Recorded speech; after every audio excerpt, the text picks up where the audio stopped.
നന്ദനും സച്ചിയൊക്കെ ഓഫീസിൽ പോയോ? ഇല്ല. ആ, നീ ചെന്ന് എല്ലാവരോടും താഴേക്ക് വരാൻ പറയും. ശരി അച്ഛാ.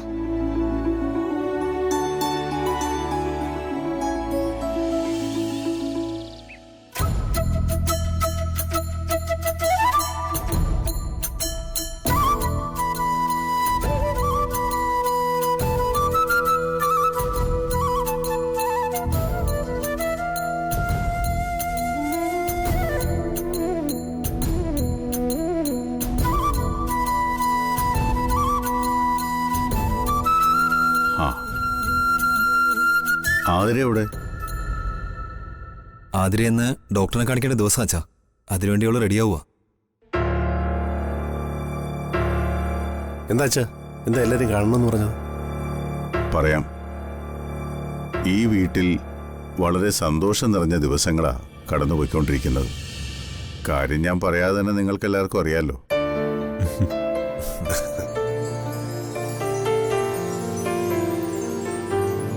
എല്ലാവർക്കും അറിയാമായിരുന്നിട്ടും ആ സന്തോഷങ്ങളൊന്നും ആരുടെയും മുഖത്ത് കാണുന്നുമില്ല. ഈ വീട്ടിൽ അങ്ങനൊരു അന്തരീക്ഷവുമില്ല.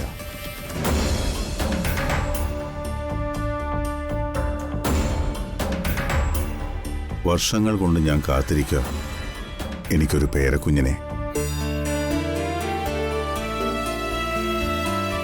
ഒന്നിനു പകരം രണ്ടാണ് ഇപ്പൊ ഈശ്വരൻ വെച്ച് നീട്ടിയിരിക്കുന്നത്.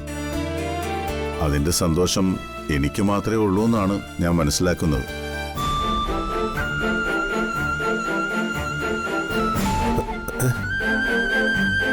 അതച്ഛന് തോന്നുന്നതാ. അവന്തിയടുത്തെയും മാതിരിയും ഗർഭിണിയായത് ഞങ്ങൾക്കൊക്കെ വലിയ സന്തോഷം തരുന്ന കാര്യം തന്നെയാ. അതെ അച്ഛാ, ഞങ്ങൾ എല്ലാവരും കാത്തിരിക്കുന്നത് നന്ദേട്ടന്റെയും സന്ദീപിന്റെയും കുഞ്ഞുങ്ങളെ. അപ്പൊ ഞാൻ പറഞ്ഞൊക്കെ എന്റെ മാത്രം തോന്നലുകളാവാം. നിങ്ങളുടെ അമ്മ ഇപ്പൊ ജീവിച്ചിരുന്നെങ്കിൽ ഈ വീട്ടിൽ എന്നും ആഘോഷമായിരുന്നേനെ. അവളില്ലാത്തതിന്റെ ധാരാളം കുറവുകളിൽ ഒരു കുറവായത്.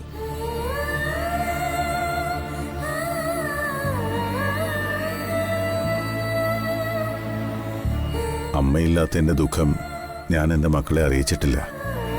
അതുപോലെ തന്നെ നന്ദൻ അവന്തികയെ വിവാഹം കഴിച്ചു കൊണ്ടുവന്ന ശേഷം നിങ്ങൾക്കൊരു അമ്മയുടെ സ്നേഹവും കരുതലും വാത്സല്യവും ഒക്കെ അവന്തികയിൽ നിന്ന് കിട്ടിയിട്ടുമുണ്ട്.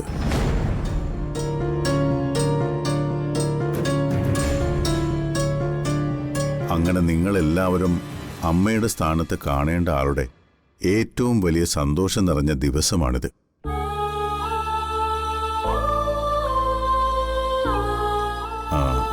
ഞാൻ പറഞ്ഞു വന്ന കാര്യം എന്താണെന്ന് വെച്ചാൽ, മാലതി ഉണ്ടായിരുന്നെങ്കിൽ അവള് ചെയ്യേണ്ടിയിരുന്ന എല്ലാ കാര്യങ്ങളും നമ്മൾ മുൻകൈ എടുത്ത് ചെയ്യണമെന്ന.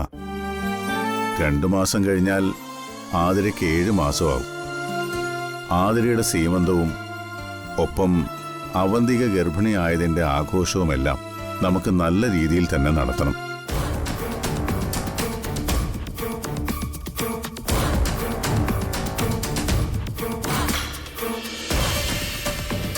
കുറച്ച് ദിവസമായിട്ട് നിന്റെ മുഖം തെളിഞ്ഞ് ഞാൻ കണ്ടിട്ടില്ല. അതിന്റെ കാരണം എന്താണെന്നും എനിക്കറിയാം.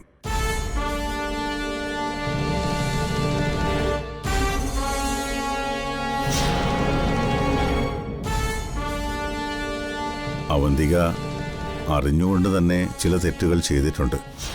പണത്തേക്കാൾ കുടുംബ ബന്ധത്തിന് പ്രാധാന്യം കൊടുക്കുന്നവരാ നമ്മൾ. അതുകൊണ്ട് നീ അവളോട് ക്ഷമിക്കണം.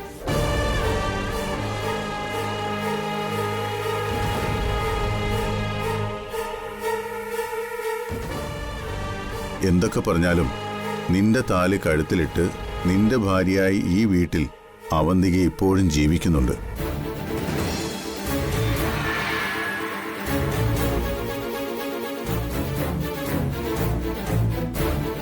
കേവലം കുറച്ച് പണത്തിനു വേണ്ടി അറുത്തു മുറിക്കാൻ പറ്റുന്ന ബന്ധമല്ലത്.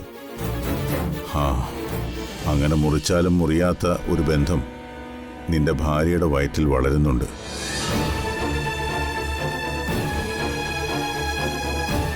ഇനിയും കാണാത്ത ആ കുഞ്ഞിനു വേണ്ടി നീ അവന്തികയോട് എല്ലാം ക്ഷമിക്കണം.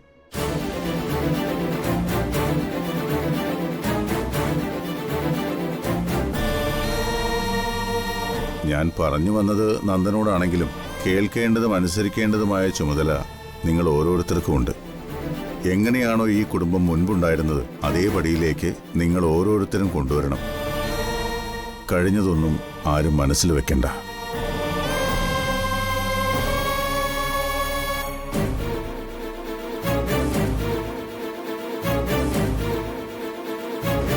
ഇനിയുള്ള എൻ്റെ ഏക ആഗ്രഹം നിങ്ങളില്ല. അവന്തികയും മാതിരിയൊക്കെ അത് സാധിച്ചു തരാൻ തയ്യാറായി കഴിഞ്ഞു. ഇപ്പൊ തൽക്കാലം കുഞ്ഞു വേണ്ടാന്ന് ഒരു തീരുമാനം നിങ്ങൾ എടുത്തു എന്ന് ഞാൻ അറിഞ്ഞു. അത് നിങ്ങളുടെ ഇഷ്ടം തന്നെയാണ്. എൻ്റെ ആഗ്രഹത്തിന് അവിടെ പ്രസക്തിയില്ല എന്നുള്ളത് എനിക്ക് നന്നായിട്ട് അറിയുകയും ചെയ്യാം.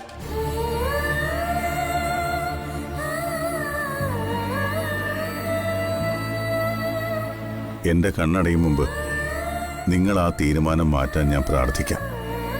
എനിക്കതിനല്ലേ കഴിയൂ.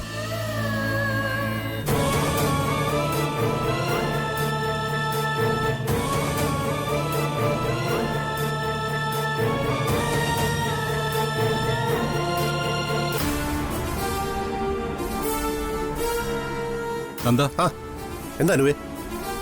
ഇന്നത്തെ ഇന്റർവ്യൂവിൽ അപ്പോയിന്റ്മെന്റ് ഉണ്ടായിരുന്ന ഒരാള് ഇപ്പൊ വന്നിട്ടുണ്ട്. അയാളോട് പോകാൻ പറ. ഇന്റർവ്യൂ കഴിഞ്ഞെന്ന് പറഞ്ഞേക്ക്.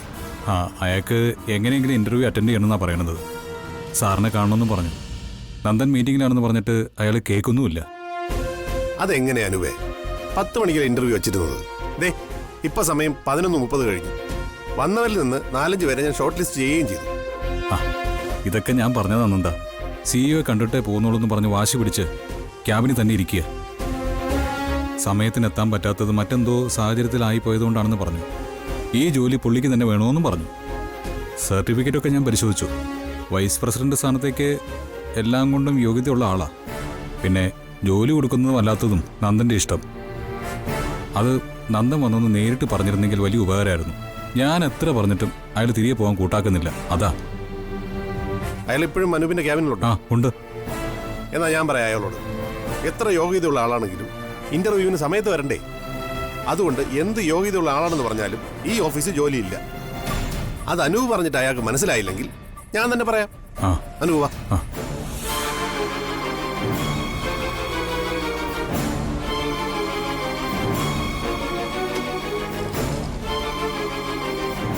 ഇന്റർവ്യൂ 10 മണിക്കായിരുന്നു. വന്നവരിൽ ചിലരെ സെലക്ട് ചെയ്യുകയും ചെയ്തു. 11:30 കയറി വന്ന നിങ്ങളെ ഇന്റർവ്യൂ ചെയ്യാൻ പറ്റത്തില്ല. പങ്ക്ച്വാലിറ്റി ഇല്ലാത്ത ഒരാളെ എങ്ങനെയാ ഈ കമ്പനിയുടെ വൈസ് പ്രസിഡന്റ് ആക്കുന്നത്?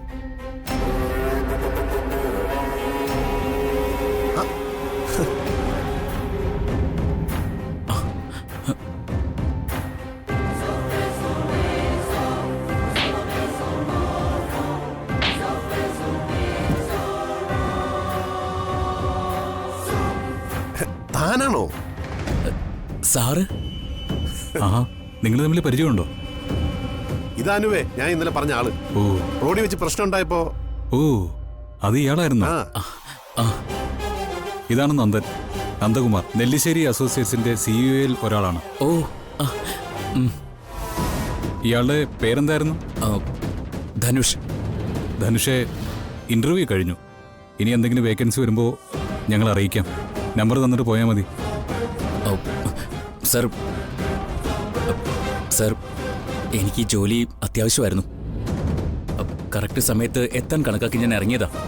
അപ്പോഴാ ഇന്നലത്തെ പ്രശ്നത്തിന് സ്റ്റേഷനിൽ നിന്ന് വിളിച്ചത്. ചെന്നേ പറ്റുള്ളൂ എന്ന് പറഞ്ഞതുകൊണ്ട് അവിടെ വരുന്നു പോയി. SI സാറ് വരാൻ താമസിച്ചത് കൊണ്ട് അവിടെ പെട്ടുപോയി. അതാ സർ ഇന്റർവ്യൂവിന് എത്താൻ ലേറ്റ് ആയത്. എൻ്റെ സർട്ടിഫിക്കറ്റ് സാർ കൂടി ഒന്ന് നോക്കണം. കമ്പ്യൂട്ടർ എഞ്ചിനീയറിംഗിൽ റാങ്ക് ഹോൾഡറാണ്. 1-2 കോർപ്പറേറ്റ് ഓഫീസുകളിലും ജോലി ചെയ്തിട്ടുണ്ട്. നെല്ലിശ്ശേരി അസോസിയേറ്റ്സ് എന്ന ഈ കമ്പനിയെ ഉയർച്ചകളിൽ എത്തിക്കാൻ എന്നെക്കൊണ്ട് സാധിക്കും സർ. അത് ഉറപ്പാ. ധനുഷ്, ഒരു കാര്യം ചെയ്യും. എനിക്കൊരു മീറ്റിംഗ് അറ്റൻഡ് ചെയ്യാനുണ്ട്. അത് കഴിഞ്ഞിട്ട് നമുക്ക് സംസാരിക്കാം. ശരി സർ. അനുവേ, ധനുഷിന്റെ സർട്ടിഫിക്കറ്റ് എല്ലാം ശ്വേത ഏൽപ്പിച്ചേക്ക്. അപ്പോ കാണാം Dhanush. Okay, thank you sir. Okay.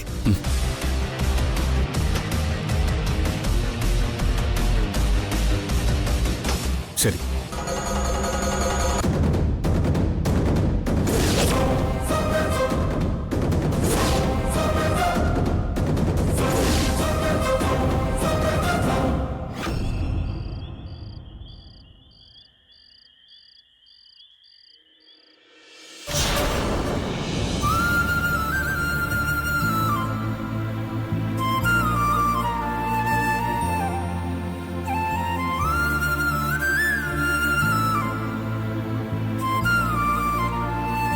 ചേച്ചി ഇന്ന് എനിക്ക് ഏറ്റവും സന്തോഷമുള്ള ദിവസം. കുറച്ചു ദിവസം കൂടി കഴിഞ്ഞാ എന്നെ വൃന്ദാവന വീട്ടിലേക്ക് വിളിച്ചോണ്ട് പോവല്ലേ. പക്ഷെ ചേച്ചി ഇല്ലാതെ എനിക്ക് അവിടെ ബോറടിക്കും. മീരടുത്ത് നിന്നോടൊപ്പം അങ്ങോട്ട് വരുമല്ലോ. ആവണി മോളും അവിടെയുണ്ട്. പിന്നെന്താ ബോറടിക്കാൻ? നിങ്ങൾക്കൊരു കുഞ്ഞാവാത്തതില് ചേച്ചിക്ക് വിഷമമൊന്നുമില്ലേ? സത്യത്തിൽ ഈ വീട്ടില് ആദ്യം ഗർഭിണിയാവേണ്ട ആളായിരുന്നു ചേച്ചി. സച്ചേട്ടനോട് പറയേ ഇനി ഓരോ കാരണങ്ങൾ പറഞ്ഞ് വൈകിപ്പിക്കണ്ടെന്ന്. സത്യം പറഞ്ഞാ ഞങ്ങൾ തൽക്കാലം ഒരു കുഞ്ഞിനെ കുറിച്ച് ചിന്തിക്കുന്നില്ല ഇപ്പോ. ചിന്തിക്കണം, അല്ലെങ്കിലേ അതിന്റെ നാണക്കേട് എനിക്കും കൂടിയാ. ചേച്ചി അനിയത്തെ ഓവർടേക്ക് ചെയ്തോന്ന് എല്ലാവരും പറയും. ചേച്ചിക്ക് അറിയാലോ എന്റെ കാര്യം. എങ്കിലും അവന്തികേട്ടത്തിക്ക് ഒരു കുഞ്ഞാവുന്നതിന് മുൻപ് ചേച്ചിക്ക് ആവായിരുന്നു. അങ്ങനെ ഒരു മത്സരത്തിന് പറ്റുന്ന കാര്യമല്ലല്ലോ മോളെ ഇത്. തീരുമാനങ്ങളും സമയവും വിധിയും എല്ലാം കൂടി ഒരുമിച്ച് വരുമ്പോഴല്ലേ അതൊക്കെ നടക്കൂ. ചിലപ്പോ നമ്മൾ ആഗ്രഹിച്ചാലും നടക്കണമെന്നില്ല. എന്താണ് എന്റെ ഏട്ടത്തിമാരൊരു ചർച്ച? എന്തോ സീരിയസ് ആയ കാര്യമെന്ന് മനസ്സിലായി. അതെങ്ങനെ നിനക്ക് മനസ്സിലായി? സിക്സ്ത് സെൻസ്, എനിക്കതിനുള്ള കഴിവുണ്ട്. അത് പറയാനുള്ള ആരോഗ്യം പോലും നിനക്കില്ല. സത്യം പറയും, നീ ചേച്ചിയുടെ മുഖം കണ്ടല്ലേ ഞങ്ങൾ എന്തോ സീരിയസ് കാര്യം സംസാരിക്കുന്നെന്ന് മനസ്സിലാക്കിയത് അല്ലേ? ഇപ്പൊ അതല്ലല്ലോ ഇവിടുത്തെ വിഷയം. കാര്യം പറയും. വിലയേറിയ അഭിപ്രായങ്ങളെ ഞാനും കൂടെ രേഖപ്പെടുത്തട്ടെ. സച്ചേട്ടനും അച്ചേച്ചിക്കും ഒരു കുഞ്ഞ് എത്രയും വേഗം വേണോന്ന് ഞാൻ പറയായിരുന്നു. അപ്പൊ സോറി, എനിക്കതിലൊന്നും പറയാനില്ല. ഇവരോട് രണ്ടുപേരോട് ഞാനത് പറഞ്ഞു മടുത്തു. ഇനി ഞാൻ കെട്ടിയൊരു കുട്ടിയായാലും ഇവരതിനെക്കുറിച്ച് ആലോചിക്കുമെന്ന് എനിക്ക് തോന്നുന്നില്ല. അതുകൊണ്ട് എനിക്ക് അതിനെക്കുറിച്ചൊന്നും പറയാനില്ല. ദേ കേട്ടല്ലോ ചേച്ചി, ഈ പരാതി നിങ്ങൾ മാറ്റിയെടുത്തേ പറ്റൂ. എത്രയും പെട്ടെന്ന് സച്ചേട്ടനോട് സംസാരിച്ച് ഒരു കുഞ്ഞ് വേണോന്നുള്ള തീരുമാനത്തിലെത്തണം. ഇപ്പൊ ആതിരേട്ടത്തിയുടെ സീമന്തവും അവന്തികേട്ടത്തി ഗർഭിണിയായതിന്റെ ആഘോഷമൊക്കെ നടക്കട്ടെ. അതൊക്കെ കഴിഞ്ഞ ശേഷം അർച്ചനേട്ടത്തിക്കും സച്ചേട്ടനും കുഞ്ഞുണ്ടാവുമ്പോ അത് നമുക്ക് ഇതിനേക്കാളൊക്കെ ആഘോഷമാക്കണം. അതെ, അന്ന് ആ ആഘോഷത്തിന് ഞാനും എന്റെ കുഞ്ഞും ഉണ്ടാവും. ഇനി ഞങ്ങളെ കൊണ്ട് ഇത് പറയിപ്പിക്കരുത്, കേട്ടല്ലോ? വാ.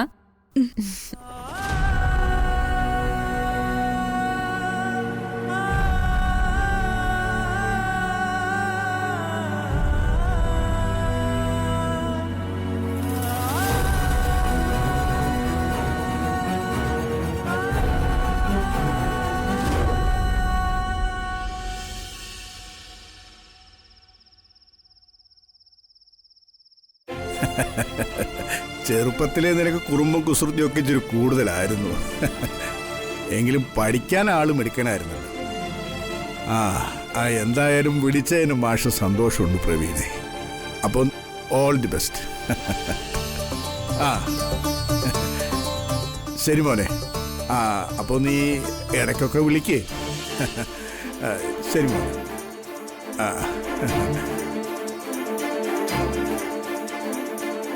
ഞാൻ പഠിപ്പിച്ച ഒരു പയ്യനാ. അവന് സെക്രട്ടേറിയറ്റ് ജോലി ശരിയായെന്ന് പറയാൻ വിളിച്ചതാ.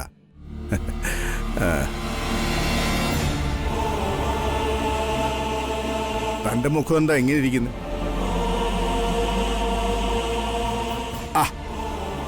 കാര്യം പറ കമലേ. മീര വിളിച്ചിരുന്നു.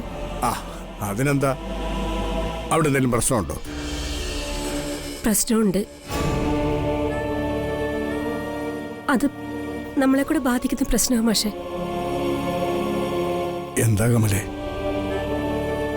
ഇന്ന് അച്ഛന് കുഞ്ഞുങ്ങളുണ്ടാവാൻ താമസിക്കുന്ന കാര്യം പറഞ്ഞ് അവന്തിക നമ്മുടെ അച്ഛനോടെ കളിയാക്കി സംസാരിച്ചു എന്ന്.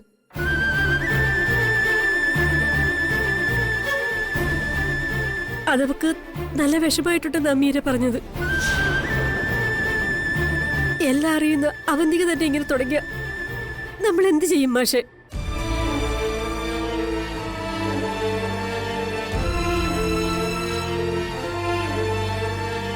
നമ്മൾ കരുതിയ പോലൊരു സ്ത്രീ അല്ല അവന്തിക. അത് പലപ്പോഴും അവളുടെ സംസാരത്തിൽ നിന്ന് നമുക്ക് മനസ്സിലായിട്ടുള്ളതല്ലേ. നമ്മളെ ഈ കുടുംബത്തെയും അവഹേളിച്ച് സംസാരിച്ചിട്ടും നമ്മുടെ മീരയെ കേസിൽ പ്രതിയാക്കാൻ ശ്രമിച്ചിട്ടും അനൂപിനെ കള്ളനാക്കാൻ ശ്രമിച്ചിട്ടും നമ്മൾ തിരികെ പ്രതികരിക്കാത്തതിൻ്റെ ഏറ്റവും വലിയ കാരണം നമ്മുടെ മോള് ഒരിക്കലും പ്രസവിക്കാത്ത പെൺകുട്ടിയാണെന്ന് അവന്തിക്ക് കൂടി അറിയാവുന്നുണ്ടല്ലേ.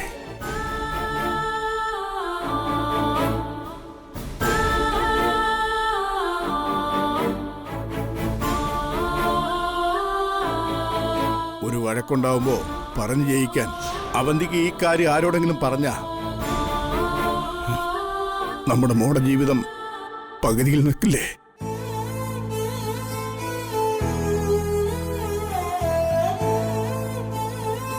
സച്ചിയെ അർച്ചനെ ഒന്നും അറിയിച്ചിട്ടില്ലെന്നല്ലേ സന്ധ്യ ഡോക്ടർ നമ്മോട് പറഞ്ഞേ. അതുകൊണ്ട് തന്നെ അവന്തിയുടെ ഗർഭിണിയായപ്പോ സച്ചിക്കും അച്ഛനും നല്ലപോലെ വിഷമുണ്ടായി കാണുമല്ലേ. ആളുകളുടെ ചോദ്യങ്ങൾ, സേതുവിന്റെ ആഗ്രഹം, സച്ചിയുടെ പ്രതീക്ഷ, ഇതൊക്കെ ആവുമ്പോ കാരണമറിയാതെ നമ്മുടെ മോള് ഒരുപാട് വിഷമിക്കും. അവളുടെ തീരാ വിഷമത്തിന് കാരണക്കാര് നമ്മളും. അവളോടെല്ലാം സത്യവും അന്നേ നമ്മൾ പറയണമായിരുന്നു, അല്ലേ മോശം?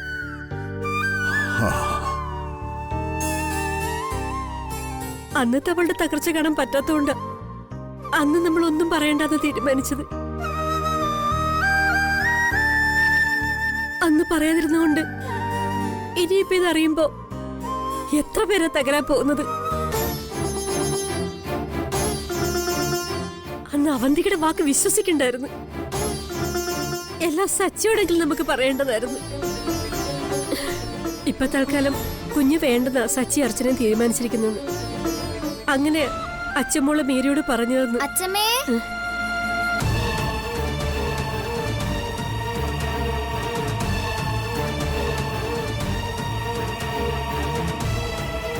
ഞാൻ വന്നതുകൊണ്ട് അമ്മ പറഞ്ഞ കാര്യം നിർത്തണ്ട. ഞാനെല്ലാം കേട്ടു.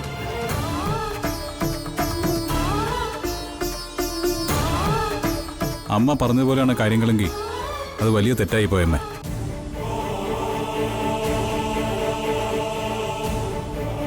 അത് വേണ്ടായിരുന്നു. അത് മോനെ, അമ്മ ഇനി അവളെ ന്യായീകരിക്കാനൊന്നും നിൽക്കണ്ട. ഇപ്പൊ ഒരു കുഞ്ഞു വേണ്ടാന്ന് സച്ചി അർച്ചനയും തീരുമാനിച്ചത് തെറ്റ് തന്നെയാ.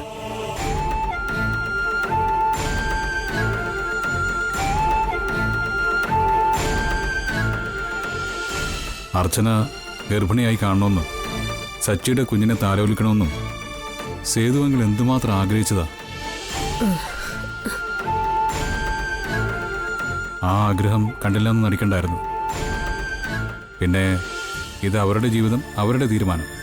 അഭിപ്രായം പറയാൻ നമ്മളാളല്ല. എങ്കിലും ഞാൻ പറഞ്ഞേ ഉള്ളൂ.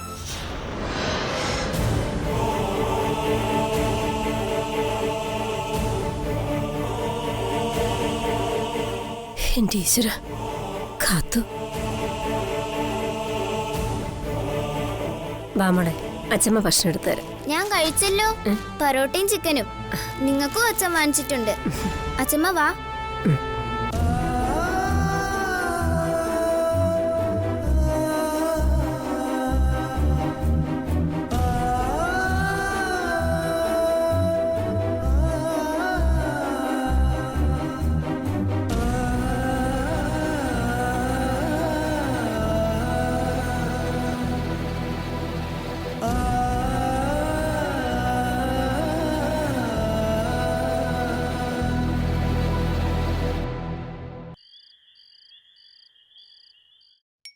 കഞ്ഞി വേണ്ട മോളെ, ചപ്പാത്തി മതി. ആതിരെ വിളിച്ചില്ലേ? അവള് വന്നോളും. ഞാൻ പോയി വിളിച്ചായിരുന്നു. അന്നത്തെ ആ അജയനെന്ന് പറയുന്നവന്റെ വിഷയം അവൾക്ക് നല്ല സങ്കടം ഉണ്ടാക്കിയിട്ടുണ്ടെന്ന് തോന്നുന്നു. ഇതുപോലെ ചില ക്രിമിനലുകളുണ്ട്. എപ്പോ എന്ത് ചെയ്യുമെന്ന് പറയാൻ പറ്റില്ല.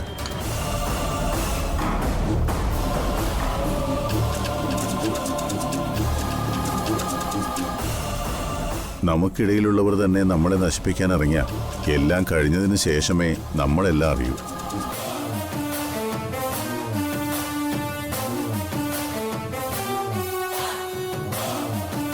അങ്ങനെയുള്ളവരെ എന്ത് ചെയ്യണമെന്ന് അച്ഛന്റെ അഭിപ്രായം? നമ്മുടെ കൂടെ നിന്നിട്ട് നമ്മളെ ചതിക്കുകയും നമ്മുടെ ജീവന് ആപത്തുണ്ടാക്കാനും ശ്രമിക്കുന്നവരെ നിയമത്തിന് മുന്നിലൊന്നും നിർത്തരുത്, കൊല്ലണം.